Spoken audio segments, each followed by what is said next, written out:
சற்று முன் கிடைக்கப்பெற்ற மிக மிக முக்கியமான செய்தி ஒன்று வெளியாகியுள்ளது. வெற்றி வெற்றி வெற்றி! ஓ பன்னீர்செல்வம் அவர்களுக்கு கிடைத்த மிகப்பெரிய வெற்றி என்ற தகவல் தற்பொழுது கிடைக்கப்பெற்றுள்ளது. இதற்கு மிக முக்கியமான காரணம் அதிமுக பொதுக்குழுவில் எடுக்கப்பட்ட தீர்மானங்கள் அனைத்துமே அதிமுகவின் வெற்றியை உறுதி செய்வதற்காக அமைந்துள்ளதா என்று கேட்டால் நிச்சயமாக கிடையாது.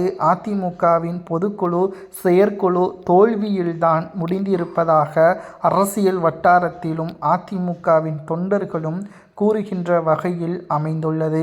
2026 சட்டசபை தேர்தலில் சுமார் 50 தொகுதிகளில் ஓ பன்னீர்செல்வமும் அவரது ஆதரவாளர்களும் தமிழக வெற்றிக் கழகத்திடம் கூட்டணி வைப்பதற்கான முடிவுகளை 15ஆம் தேதி ஓ பன்னீர்செல்வம் அவர்கள் வெளியிடுவார் என்ற தகவல் தற்பொழுது கிடைக்கப்பெற்றுள்ளது.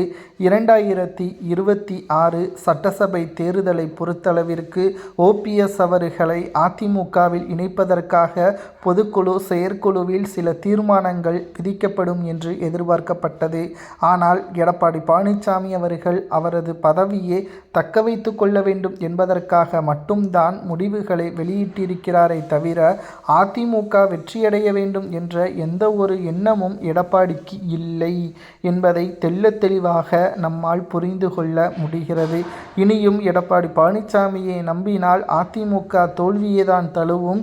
வேட்பாளராக நிறுத்தப்படக்கூடியவர்கள் 150 கோடிக்கு மேலாக செலவு செய்தாலும் தோல்வியை தான் பெற முடியும் என்று கருத்தில் கொண்டு ஓபிஎஸ்ஸிற்கு ஆதரவுகளை கொடுத்து தாவேகாவுடன் கூட்டணி வைத்து கொண்டால் தென் மாவட்டங்களில் நிச்சயமாக மிக பெரிய அளவிலான எதிர்பார்ப்புகள் ஓபிஎஸ்ஸிற்கு இருப்பதால் நிச்சயம் ஓ பன்னீர்செல்வம் அவர்கள் வெற்றியடைவார். 50இல் 40வது வெற்றியடைந்தாலே போதும்.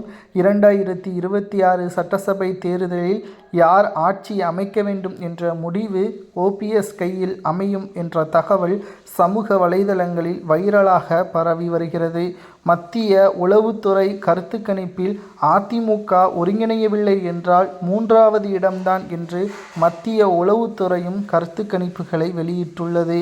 அனைத்தும் தெரிந்தும் எடப்பாடி ஏன் புரிந்து கொள்ளவில்லை என்ற ஒட்டுமொத்த குற்றச்சாட்டுகள் முன்வைக்கப்பட்டு வருவதை பற்றியும் அதிமுக ஒருங்கிணைய வேண்டும் என்று அமித்ஷா உள்ளிட்ட பலரும் கூறி வந்த நிலையில் அதை காது கொடுத்து வாங்காத எடப்பாடி பொதுக்குழுவிலும் தீர்மானங்கள் நிறைவேற்றப்படவில்லை. இதனால் நிச்சயம் அதிமுகவின் அரசியலில் ஓபிஎஸ் அவர்கள் இல்லாமல் தோல்வியடைவது உறுதி. அதே சமயம் தென் மாவட்டங்களில் ஓபிஎஸ் அவர்கள் புதிய சின்னத்தில் வெற்றியடைவார்.